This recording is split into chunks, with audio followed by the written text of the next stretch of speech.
Hello, and welcome to our fourth COVID-19 market update with Thomas Caldwell. Tom, today is May 27th, 2020, and it's been about a month since our last market update and just over 10 weeks since people started self-isolating and social distancing. There are many snowbirds in Canada who have properties in the United States and elsewhere, and they live there for 6 months of the year, and a lot are concerned about the US dollar versus Canadian dollar. What are your thoughts over the next 1 to 3 years? Well, the Canadian dollar, in my opinion, is vulnerable to the downside, both on a short-term basis and on a long-term basis. On a short-term basis, it really is seen as a petrocurrency around the world. So goes the price of oil, so goes the Canadian dollar.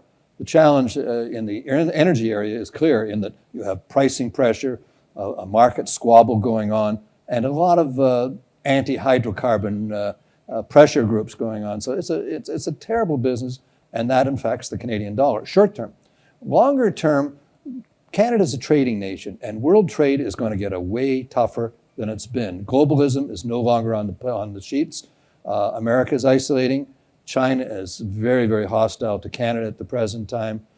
This can be quite damaging, and particularly in Canada, where we have a lot of interprovincial trade barriers. We're not one country, and we don't seem to have the leadership required to pull us all together and have clear policies for the country and internationally. So we cannot be a house divided in a game that's going to be very, very difficult in the future. So short-term, long-term, I would say we're still vulnerable to the downside. I think the dollar's approximately 72 cents, but I could see it reaching 70 cents or maybe even breaching below that. I could be surprised on the other side, but my bias at the present time is to the downside. So the markets seem to be unaffected by this pandemic. What are your thoughts on the markets going forward? Well, there are lots of cross currents as far as equity markets goes. First off, stock markets are always looking 6 months to a year ahead. And remember, the market's not generally wrong. It's the sum total of maybe millions of people making investment decisions with their dollars. So they do some thinking about it. Also, they're looking forward, but the other thing is interest rates. Money is like water. It flows to where it can get its best return, commensurate with reasonable risk. What are you going to buy? Bonds? I mean, getting a fraction of 1% over several years, that does not make any sense. Real estate, commercial real estate is going to be quite vulnerable for a period of time, as indeed will residential rental real estate be. So where is your money going to go? Well, the best thing you can really do, I think, is where you're getting a reasonable return. Many of the dividends of major companies are safe, and even if they cut them somewhat, they're still good yields. So you can get a yield and hopefully some gains when we come out of this mess, 6 months, 1 year, whatever. But the market's looking ahead. So low interest rates coupled with an optimism for the future. And the future's going to look different, make no mistake. There's some companies that aren't going to make it. But an overall optimism that we can come out of this and move forward. So lastly, I'd like to quickly touch upon community. It's important to support our local entrepreneurs, shopkeepers, and restaurants. What has your experience been throughout the pandemic so far? Well, I have two sort of views in this.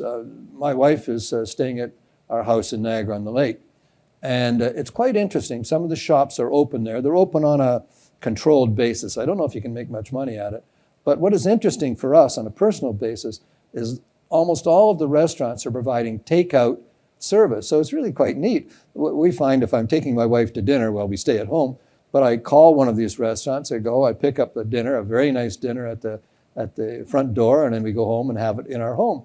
And actually that's kind of pleasant. It's actually sometimes nicer than being in the restaurant with people bustling about and worrying about service.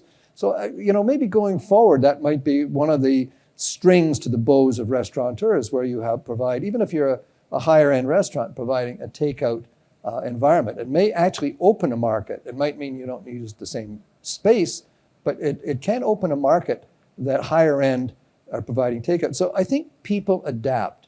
The beauty of the free enterprise system is people come up with ideas. And, it's really quite interesting. The greatest period of business formation in North America certainly was the Great Depression, where people had to conjure up ideas to make money. One gentleman got scraps from a restaurant and boiled them, and that was the start of Dr. Ballard's pet foods, for example. So my point here is we in Western society have the opportunity to innovate, come up with ideas, change the way we do things, find a way to make a living. Some of the old ways will work, some of them will have to be tinkered with, and particularly, I just use that restaurant as one example. But there'll be lots of ways that people are thinking about this and trying to move forward in a positive way. And that's really the key thing. You have to watch the isolation at home. I've noticed my friends who are isolated at home, really isolated, they're getting very negative, very down, very depressed. I think we have to come out of this sooner than later. Thank you so much for your thoughts, Tom. Thank you. Thank you so much for your time in watching this. Stay safe and healthy.